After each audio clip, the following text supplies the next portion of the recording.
À partir d'aujourd'hui, en ce 1er janvier, je propose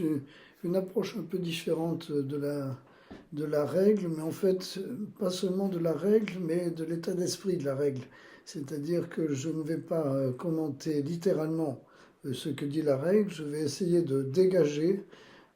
à partir de l'attention que j'aurai à ce texte, un esprit général qui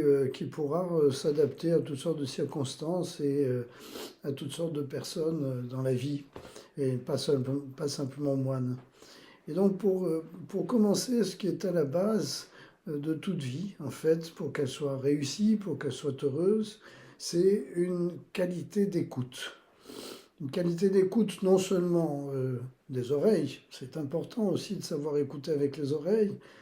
mais surtout une qualité de profondeur d'écoute, c'est-à-dire de pouvoir accueillir d'abord la parole qui nous est donnée par Dieu, et puis ensuite la parole des frères, à travers laquelle Dieu s'exprime aussi, de l'accueillir au plus profond de nous-mêmes, pour qu'elle vienne y établir en quelque sorte son lieu de fécondation, et qu'on puisse y reconnaître comme la présence de Dieu en nous, qui est comme, en quelque sorte comme une inspiration permanente de notre être. Donc si je suis attentif à cette dimension d'écoute, je me dépossède de toutes sortes de projections qui ne me permettent pas d'embrasser la totalité des significations, parce que mon esprit est limité et que par moi-même, je n'ai pas cette possibilité. Par contre, si j'écoute dans la profondeur, alors mon horizon s'élargit considérablement,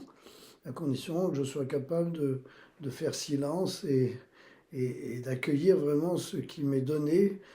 comme sur un écran vierge, quoi, qui accepte de recevoir de cette manière-là. Et à ce moment-là, le paysage s'élargit et c'est comme si on avait en quelque sorte l'opportunité de faire des choix beaucoup plus approfondis, beaucoup plus dynamiques, beaucoup plus créateurs. Et au fond, là, c'est une règle de vie qui est très importante,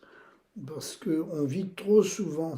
à la surface de notre chair. Et il est important vraiment